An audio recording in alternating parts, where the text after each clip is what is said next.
Good afternoon, everyone. I think you can tell that I didn't sleep a lot. It's because I shamefully discovered Call of Duty on my iPad. I think I discovered it after drinking some alcohol at like midnight. And then I played until 8 a.m. It was miserable. I screwed up my life. So right now, what I'm gonna do is I'm gonna go into the YouTube comments first, and kind of make let's see, kind of make sort of sum up some of the things that went back and forth. Then I'll say a couple things about Discord for a second, and then I'll just do my usual daily morning routine, even though it's 4:15 where I am. Okay, so let's go into YouTube. Okay. Let me just set up my screen. I didn't properly set up my screen today.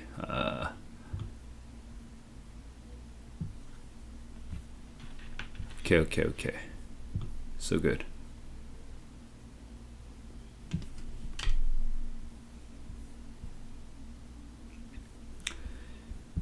All right, so yeah, we had a couple YouTube comments in the last week, over the weekend. So let me just go through them. I'll go through them in reverse chronological order. The ones the ones that I replied to most recently, I'll just reply to right now. I'll just comment on right now. Okay, so would I solve SAT QAS? Oh, this is 12 days ago. What happened? How come it's oh, it's just top comments. Okay, that's why. My bad. Okay, so most recent comments. For question 8, how could you infer that a distinguishing sword indicates respect in his country? Now, this was for the March 2022, last month's administration. So this is the first passage. It's the literature passage about Mr. Fonseca. If you want to look at the actual details of it, you can go and read what I wrote. But I would only, but I do want to share one thing that I think is super important for kids, for you guys when you're studying. What's important here is most kids when they are studying, like let's say number 12. Okay, they go through number 12. They go through the test. They find out they got 12 wrong, and what's the first thing that you guys do? Usually, you're like, "Oh my God, I can't believe it's C," or "Oh, I kind of thought it was C, but I can't find the evidence for it." And so what you do is you go through C and you try to connect this passage to C when you already have 100% confidence that C is the correct answer, okay? But this is basically reverse engineering. You are trying to justify the correct answer, which is very different from trying to induce the correct answer or deduce the correct answer from the evidence. Actually, it's closer to induce. So you're trying to induce the correct answer from the evidence that you have in the passage. That's totally different. So the tip that I wrote over here, I'm going to zoom in real quick, is I think very pertinent. When you review, don't connect the correct answer choice to the passage. I know that sounds counterintuitive, but don't do that. Instead, connect the question stem to the passage, then connect the passage to the correct answer choice. Okay, you have to go the other way around. Don't go in the backwards order, go in the forwards order, the way that you have to do it in the real test. Okay, I think this is super important. So that's my first comment.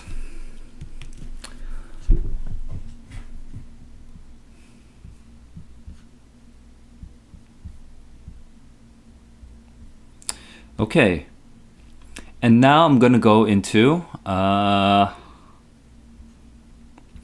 I forget who it was, but somebody, one of you guys actually found the March 2022 QAS in one of the websites. So you can find it. Oh, I actually didn't reply to him later on. You know, this format is very. It's actually really confusing. Hang on.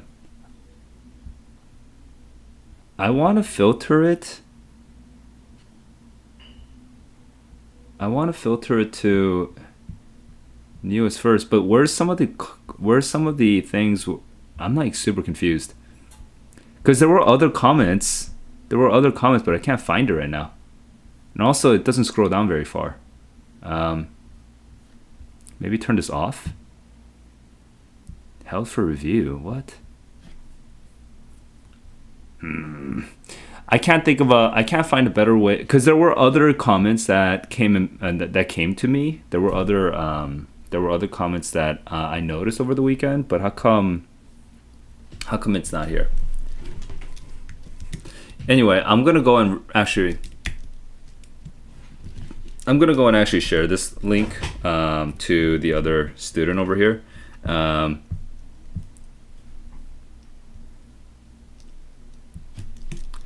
By the way, it came out.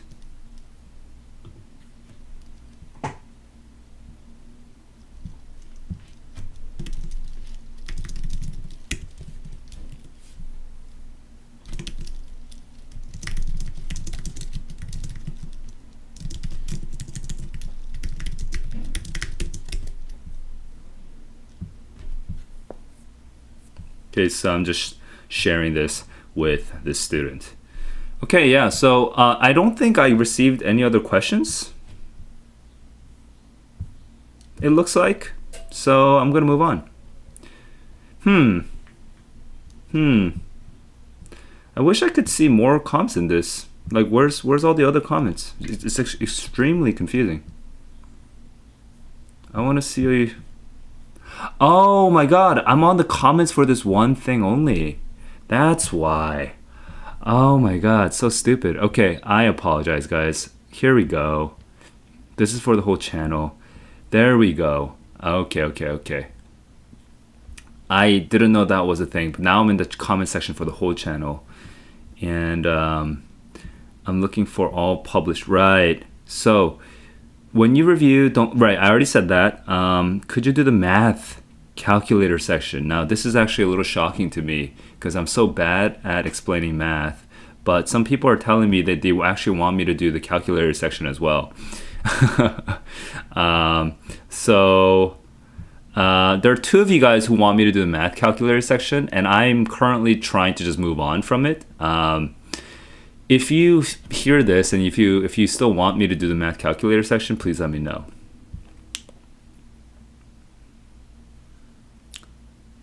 Okay, there's this whole thing about changing your last name for the when you register and you do it wrong. Okay, there's a whole process for changing your name, as in editing your name to make it more accurate. You'll probably have to like take a picture and share with them, and you'll probably have to go through a whole little process. But you can do it. It won't be a big. It shouldn't be a big deal, although it might be a little cumbersome at first, just because customer service is a cumbersome experience. Hey, F. Scott, what's up? How is my day? My day is literally just starting like an hour ago, because I ruined it by playing video games all morning, by playing video games all night. I played Call of Duty Mobile, which was like stupidly fun, especially when I had alcohol to drink the last night. So I kind of messed my day up. But you know what? It's a beautiful day. It's good weather. You know, nothing to complain about. Whatever. So the next comment I had today or over the weekend is it possible to get the full SAT in full March 2022 QAS, and the guys at McElroy Tutoring have either produced or they have found a PDF version of the March 2022. So you can go and find it over there. For question 24, let me just double check. Oh, so this is the writing test, okay? This is the writing test, I think, for maybe April 2019. I forget which one this is. So if you want to look at specifically, Hassan, I'm gonna get back to you. But if you want to look specifically at that particular question, you can go and read this comment. Okay, this is about the question that goes from an anecdote about a guy who went home and found that his desk was organized. Then it transitions to this idea of traditional office and how something similar happens and it's a bad thing. Okay, this is a writing test question. This is actually a pretty complicated. If you are a sort of native English speaker and you read and write a lot, it's very obvious. But if you are actually learning, like technically, in a sort of like very engineering oriented way, if you're learning technically why this is correct, it's actually kind of hard. So if you are curious about this one, go and look at this video. Oh, sorry, I just clicked on his. Sorry, Om. Not sure. How do I get to this video? Give me a sec. All right. Yeah, go to this video. What the heck, man? Oh, over here. Okay. If you go to this video. Okay. It's the March 2022. Sorry. So if you go to this video and if you're still confused about why it has to be what's it called? C and not B. My explanation can be very technical. The more technical you need me to be, the more technical I can be, okay? But you have to understand how to use main clauses and subordinate clauses well.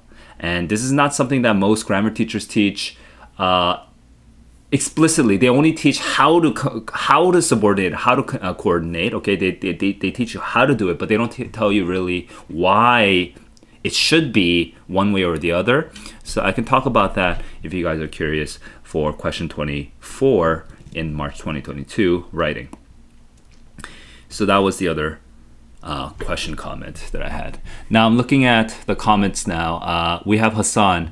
You literally just missed the part where I was replying to that, but let me actually just go back to this. I'm actually a little surprised because two of you, at least, at the minimum, two of you are telling me that you guys want me to do the calculator section over here.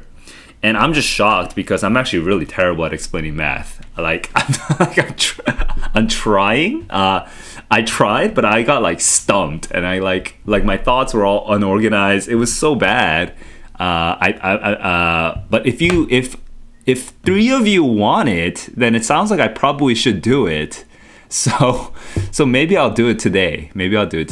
But this time, instead of doing it because English and for me, reading and writing is something I teach as a job. So it's easier for me to just do it on a live stream. For the math, I might have to actually go and review it before I stream it, so that I at least have my explanations prepared. So it kind of makes me not want to do it, but for the March 2022, I will definitely do it. So thank you. Everyone can thank DPR, Mean FN, and Hassan Yasin for kind of forcing me to do the math with the calculator section. I will do it. So congratulations.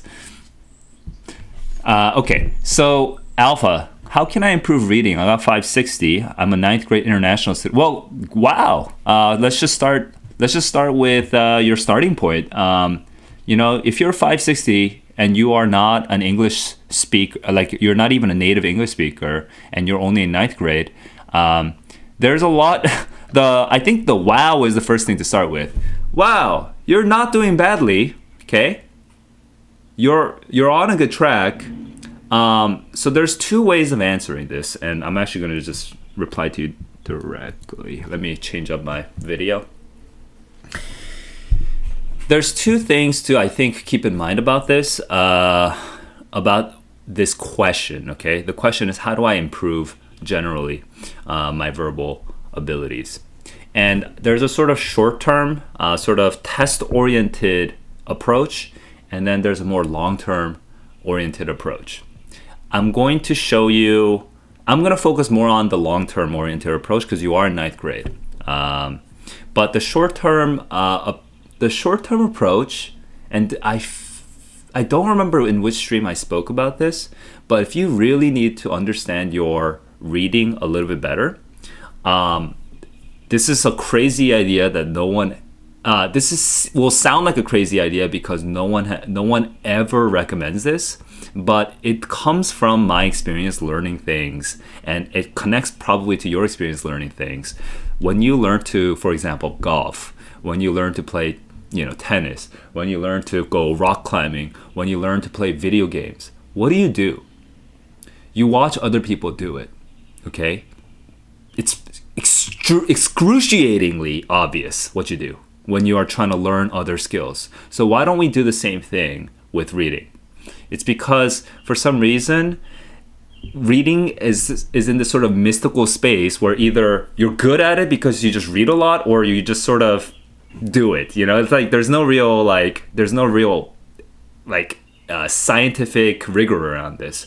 But all you really need to do, okay, is watch someone else do it. And I know that sounds stupidly boring, but you can make it much more fun if you do it like this, okay? Take a passage. And this passage doesn't have to come from a test. It could be from a book, something that's kind of hard, okay? It could be from science, it could be from literature, or whatever. So let's say that you are better at science and someone else is better, your friend is better at literature, okay? Then that friend can bring a literature passage and you can bring a science passage, whatever. And come together, and what you do is you read for 2 minutes, or maybe even 1 minute actually at first, because you might start, at first you might realize how different your thinking is. So at first just read for a minute, stop, and wait until the other person caught up to that same place that you are at. And then, without even finishing the rest of the passage, just talk to each other and ask each other these basic questions. Before you read this part, what were you thinking would happen? And now that you've read this part, what do you think will happen? Okay, just ask those two questions and compare them.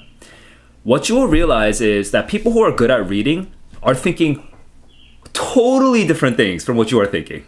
Completely different things. What you are thinking just sucks. It's clearly wrong what you're thinking, right? Whereas other people, when they're good at reading it, they're thinking much more accurate things. You need to do this. You need to do this once in your life to realize that how bad your reading is, okay? Because that's the only way you really genuinely know, by actually comparing yourself to other people. Okay, it's the same thing you do in any sport. It's the same thing you do with video games. Why don't you do it with reading? Just compare yourself, watch how other people read, ask them questions what's in their heads, and you'll figure it out. Long term. So that's short term.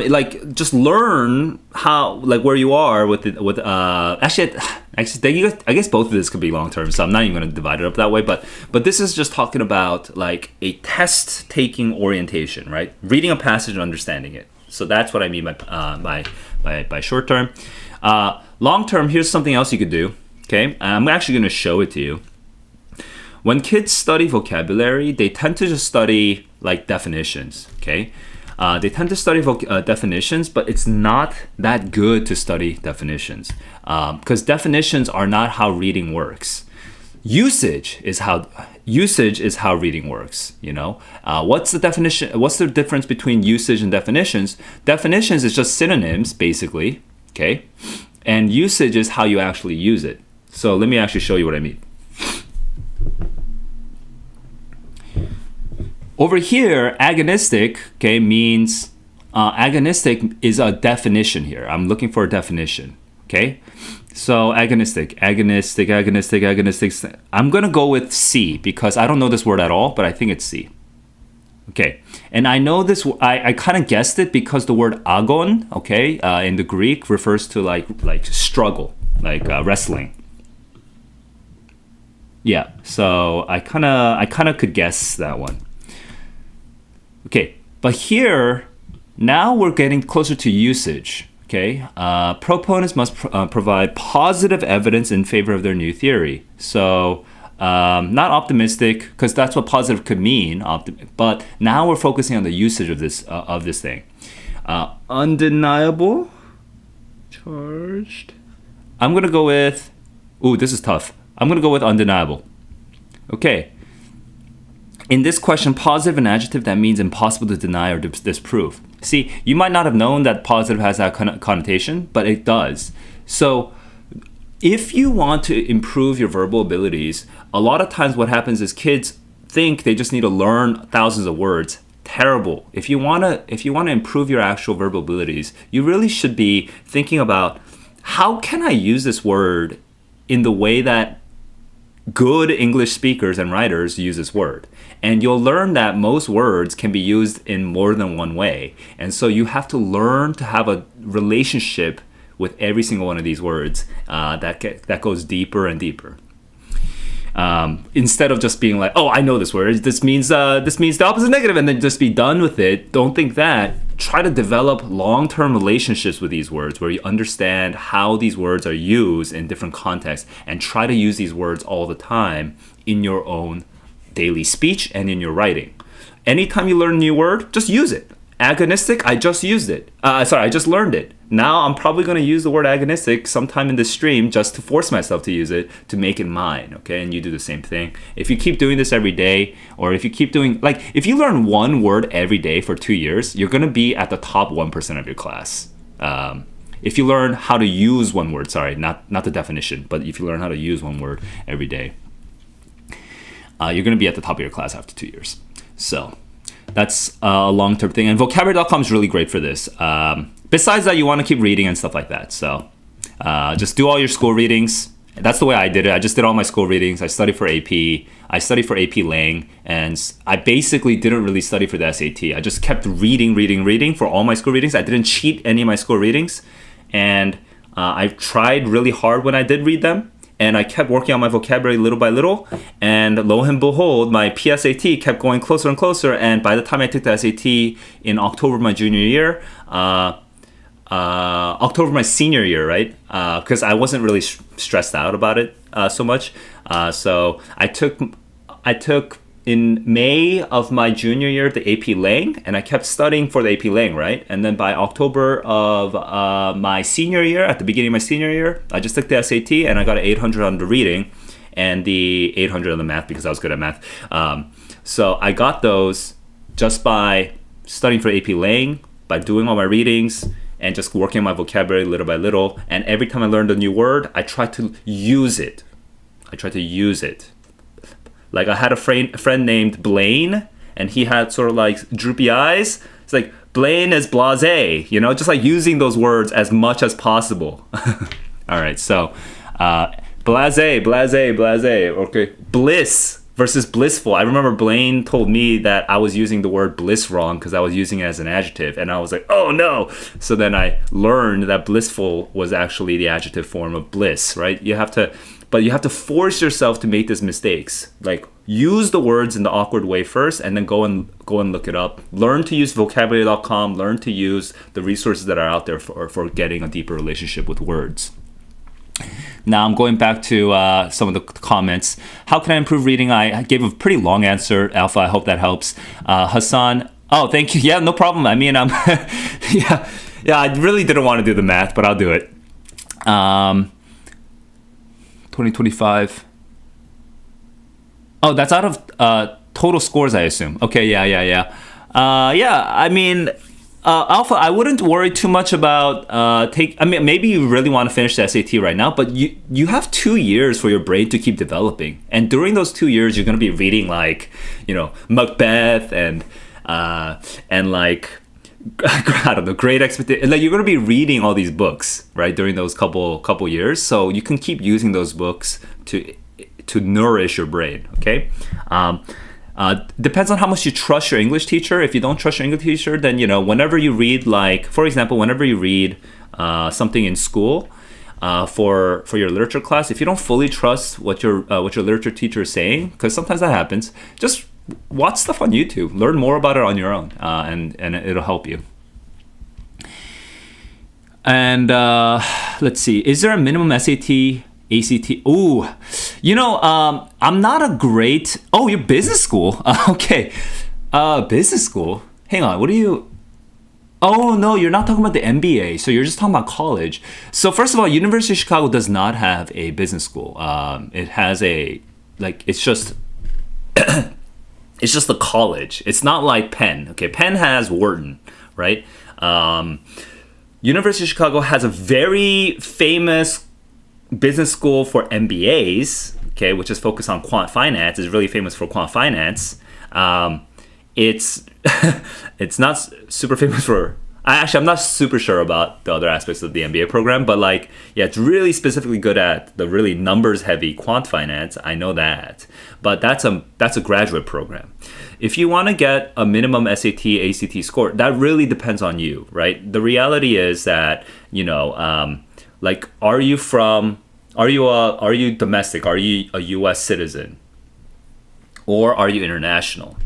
And when you're international, are you from an extremely are you from a country that sends a lot of students to the University of Chicago, or are you from a country that sends very few students to the University of Chicago, right? And then within that, are you there's so many factors besides just the SAT and ACT score. But I would say, for example, if you are like a Korean or Chinese student, the bar gets higher and higher, okay? Because you're competing against not just, the average UConn student, you're competing against specifically your pool. So you should look into specifically the data about that. And there's two good sources for this, okay? Because I am not a college consultant, so this is not my expertise. I don't focus on admissions. I actually kind of hate focusing on admissions because I have my whole story about that. But anyway, I don't focus on admissions, so I won't have a lot to say there. But I will say that there's two great resources. The first great resource, I don't know if you can guess this, is your college counselor at your school. Now, not all schools have them, but if you do, oftentimes your school will use some sort of program like Naviance that tracks the data of like previous students who got into Chicago from your school. Okay, so it's very specific information about your school, your country, your state, whatever it is. Okay, so you can get information about admissions chances from your counselor. The second thing is like using resources like Reddit.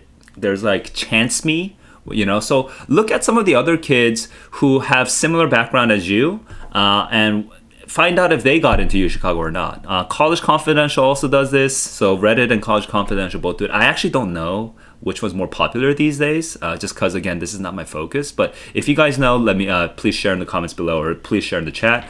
But yeah, but here's what I'll say. UChicago is a top schools now, so you probably want as close to the perfect score as possible. I mean, that's just, I don't think you can really get around that. So try to have as close to the perfect score as possible. It's going to be bad news if you're far from the perfect score, but you want to get as close as possible.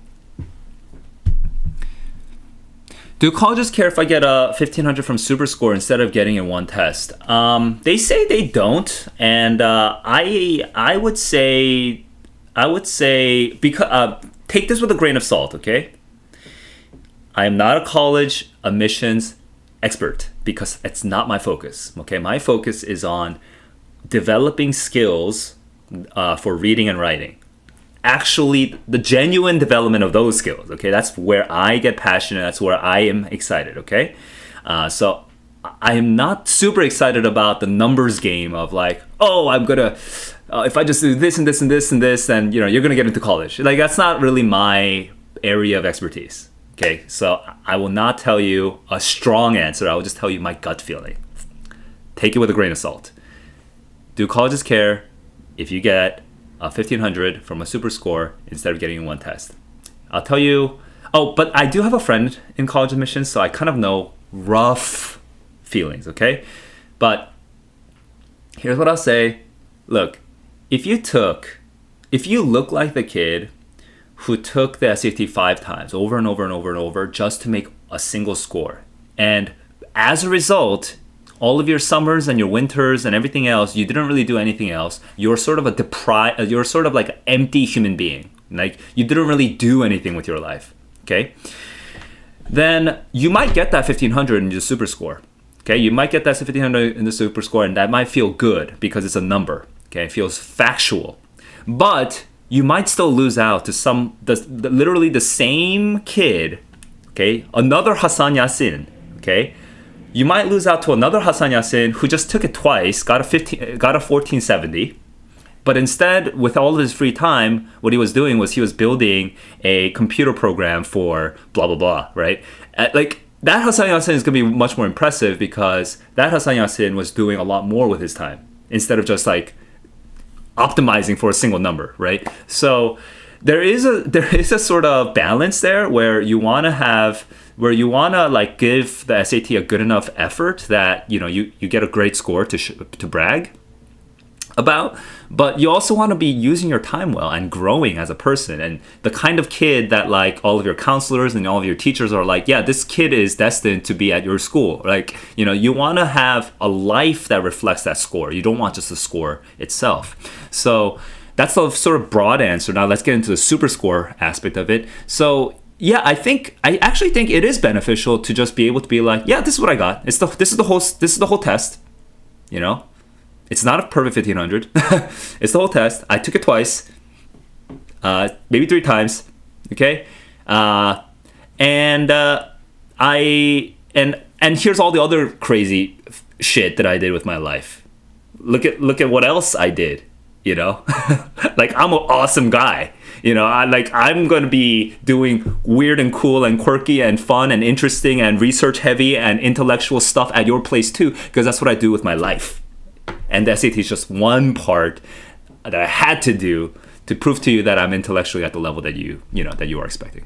So yeah, I want you to keep, like, I feel like most college admissions officers will say something similar, right? I'm not sure though, because I'm not an expert, but I feel like you should keep the big picture in mind.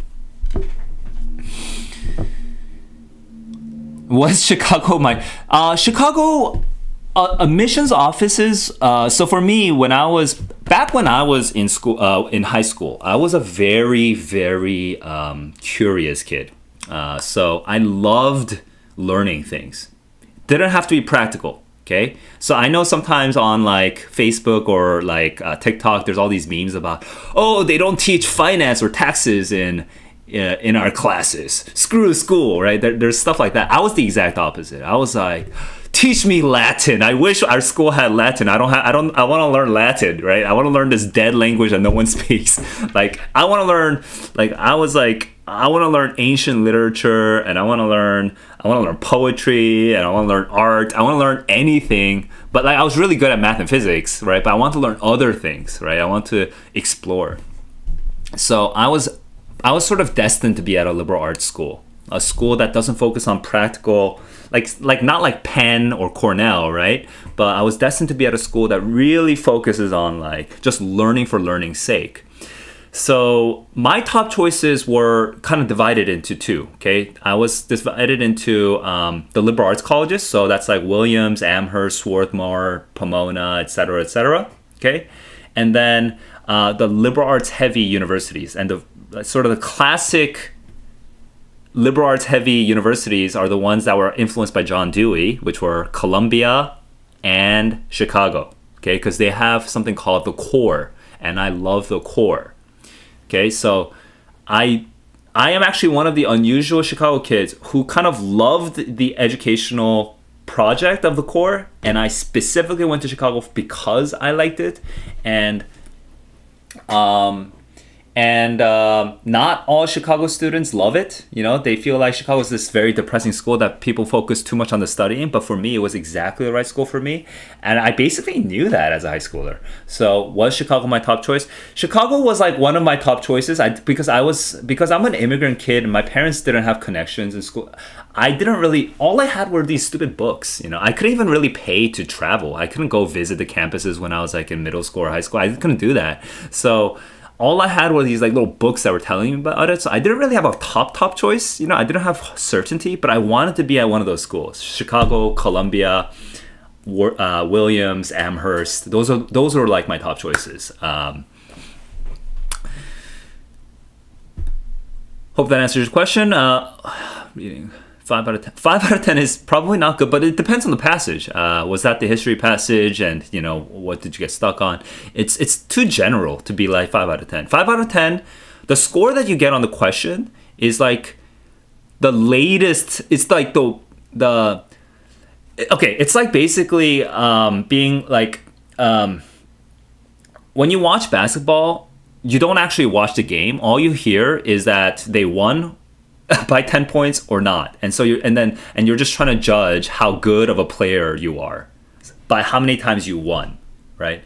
It's like the very far end of the process. But you know, what you should be analyzing is not just how many games this person won as a team, right? You should be analyzing, you know, like their passes, their shooting, the dribbling. I'm not a basketball person, so I don't really know. But you should be analyzing all the actual elements of the game. You shouldn't be analyzing just the score, right? The score is just the end result of all the elements of the game. So if you just say, I got a pass and got 5 out of 10, for me, I don't really know what that means. That could be a good thing. You know, it could be you got 5 out of 10, but compared to a week ago, a week ago, you still would have gotten 5 out of 10, but between the time of a week ago and now, even though the score has stayed at 5 out of 10, it's still a good thing because now you got that 5 out of 10, but you were really confident in those 5. So previously you were really low in confidence, and then you increase that confidence in those 5. And so you feel less shitty when you're taking the test. That's an improvement.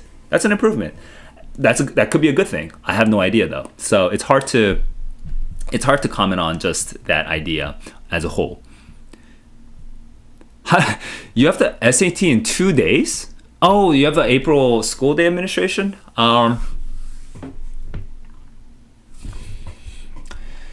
Okay, at this point, it's more of a psychological game. So you can't really improve your reading that much in 2 days. I mean, you basically should accept that you can't improve your reading. So yeah, practice, but the more important thing now is be well slept and don't be disturbed psychologically by other people or by other things that are happening. I think you know, people get very nervous coming up to the SAT, and I think anything that reduces your nervousness, increases your confidence and calmness is the most important thing. So that could be listening to music a lot, okay? Listen to your favorite music a lot, okay? Between now and the SAT, just listen to a lot of music and just calm yourself down. Just stay cool, right? Maybe listen to exciting music or calming music, depends on your personality, but whatever makes you feel confident, okay? Drinking a lot of water, getting a lot of sleep, for sure.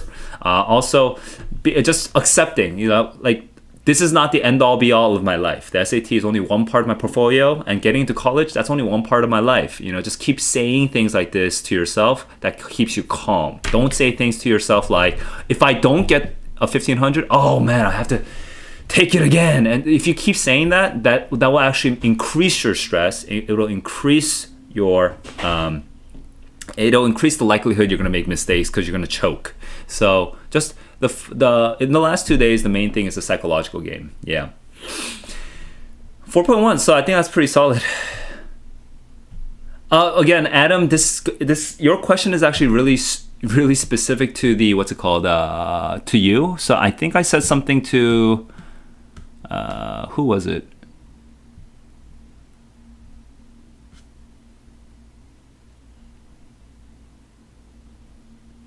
I can't find it right now, but I would just say, okay, it really depends on your goals, like what school you want to get into, and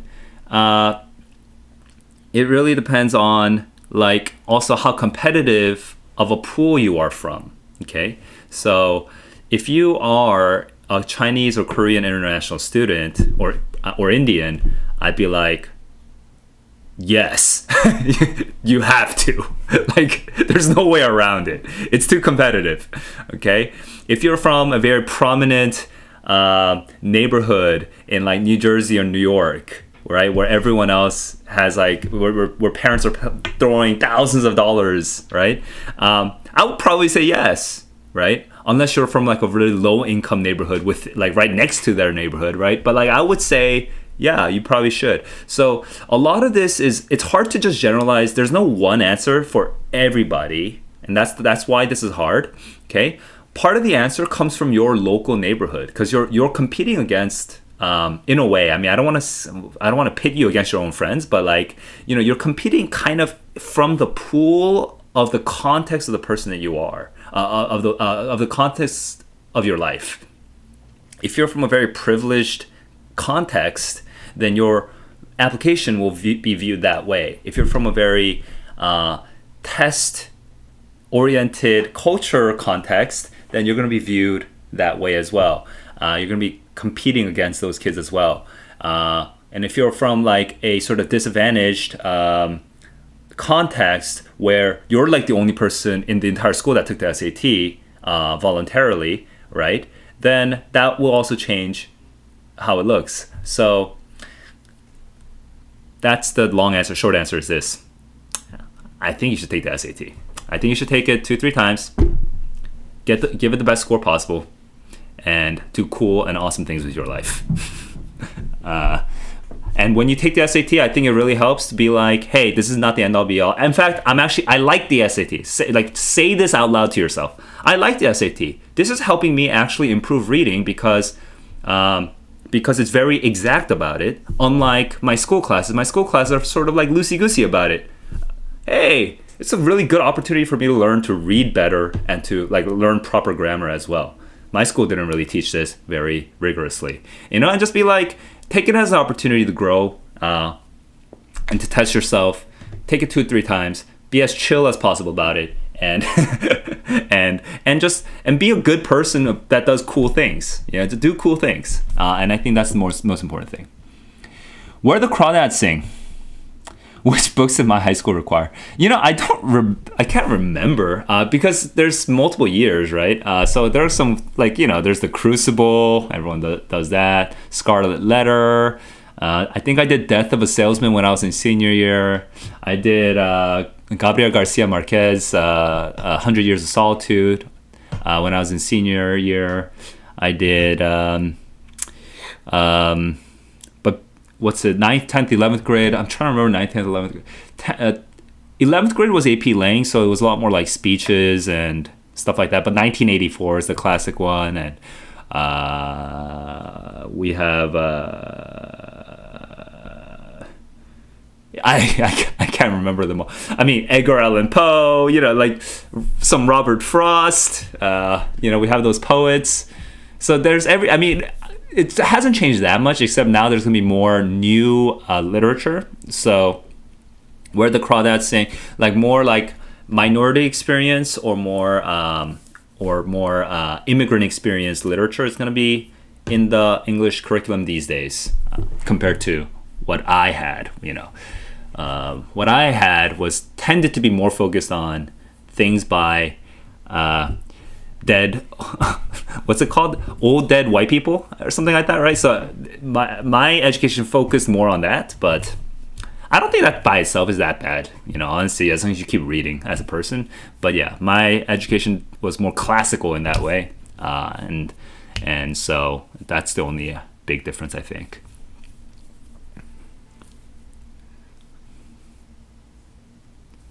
You are Indian and you have perfect GPA. And you now we're getting into the real details. And Hassan, this is where I would say it's a little tough, okay? Because I am not a college consultant, and I just don't have a lot of confidence. I can't. Here, how about this, Hassan? Have you looked at the chance me's? And have you? So I mentioned this earlier. Okay, you have two really good resources. Okay, the first resource is your high school counselor for your the college counselor at your high school. The college counselor at your high school. I know some schools use Naviance, for example, where they combine all of the data from the previous school years, and they even show you a graph and everything. You know, if your school has the money to pay for that, you know, sometimes they have that. Okay. So have you talked to your college counselor about it?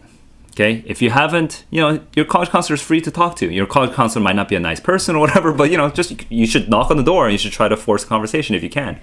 Be polite and make him want to talk to you, him or her. Okay, you don't have a college counselor. So which happens? In that case, but just Hassan, I do want you to understand this, right? The universities also know that your school doesn't have a dedicated college counselor, okay? Because they have like a contact, and they'll know when the school doesn't provide a lot of information, okay? It's like the admissions offices have relationships with the college counselors, okay? So when they know that a school doesn't have a college counselor that they can talk to frequently, then they will sort of be more neutral about what your school can do. Okay, so now you do have to rely a little bit more on objective standards like the SAT and the APs or the IBs or whatever. Okay, you do have to rely on things that are outside of your school to sort of beef up your application, because you know if your college counselor doesn't do a lot of guidance, you know you kind of need everything you can get.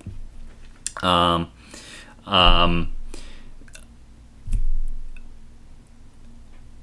also, but now going back to your specific situation, like if you have an 800 on the math and 730 on, you're 1530. Yeah, that really depends. But University of Michigan, I think you should look up, you know what, I'm going to do this for you because I'm not a college admissions officer, but I feel like, okay, there's College Confidential, there's Reddit, okay, and then there's, I'm just gonna say Chance Me, University of Michigan, okay? I'm gonna just do with this. Chance Me, University of Michigan, Indian, American, and what's your math major? I'm gonna go with something like electrical engineering, okay? Unless you wanna change your major. If you wanna share your major with me, let me know. Okay. A face that looks like, nope, this is from the University of Michigan. I'm not trying to look at that. So let me add the word Reddit at the back. Chance Me, UMich, early admissions. This is from how many years ago? This is 6 months ago. Indian, out of state, engineering, 1570, 4.0. I feel like this one's gonna actually make you reduce your confidence because this person almost, I feel like, is very, very strong.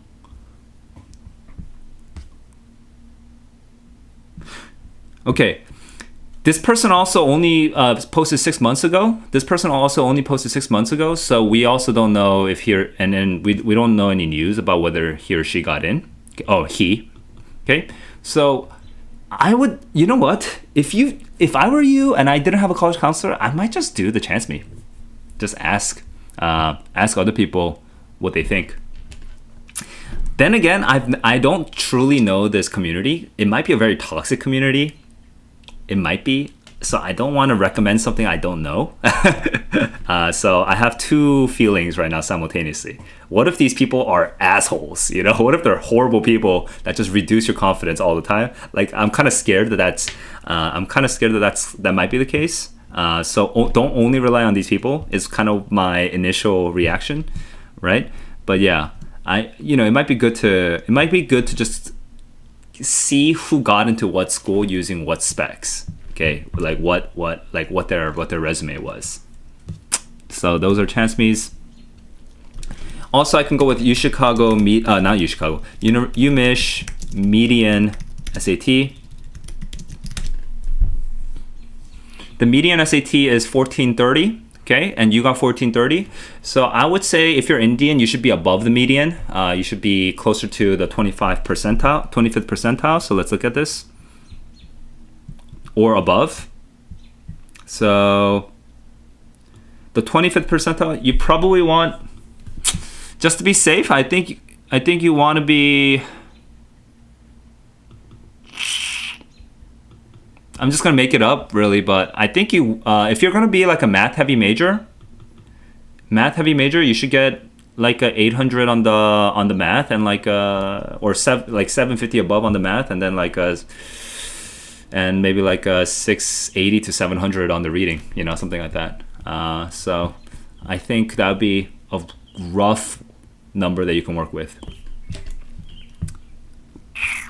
Yeah, this is not my area of expertise though. So literally, Hassan, I want you to just be like, Saul is just one other person who has one opinion, and I'm going to confirm his opinion by doing my own research and hearing other people's opinions as well. I really hope that you don't hang your whole future on this random thing that one person said online.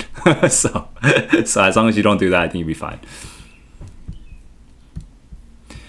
Okay, so that's office hours. I'm looking at, what should I be doing?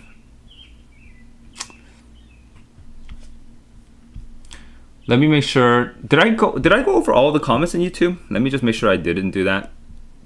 That I didn't skip anything. And then after this, I probably should take a break and get ready to stream at night.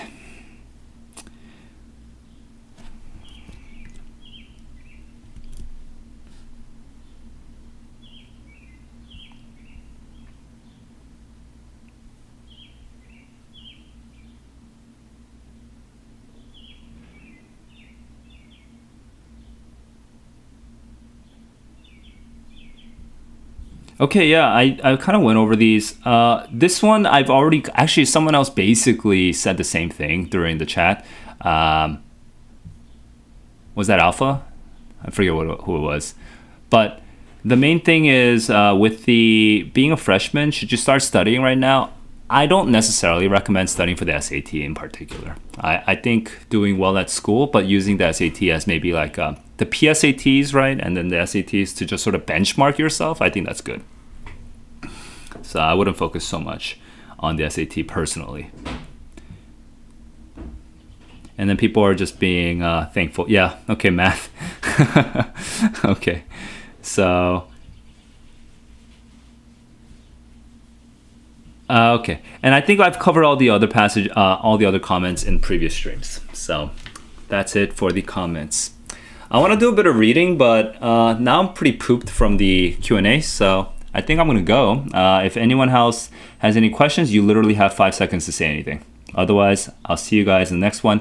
I think what I'll do now is I'm going to work on taking the test. What's it called? I forget which. Was it May 2019? It might have been May 2019. It might have been May 2021. I don't remember which year it was. But I'm going to take the math timed. Okay, so I'm going to be doing it timed. And then some people I know, I've promised that I'm going to do the March 2022 math with calculator, and I'm going to review it. I will do that, but I won't be doing that today. Okay, I'll be doing that sometime this week. Okay, all right. I hope everyone has a great day wherever you are. And guys, keep the big picture in mind. It's not just the SAT that you're doing. Okay, you're trying to be a good person who does cool things, who has an interesting life. So focus on having fun in your day-to-day, learning something and becoming good at something, whatever that may be for you. Okay. Peace out, guys. See you tomorrow if you're around. Bye.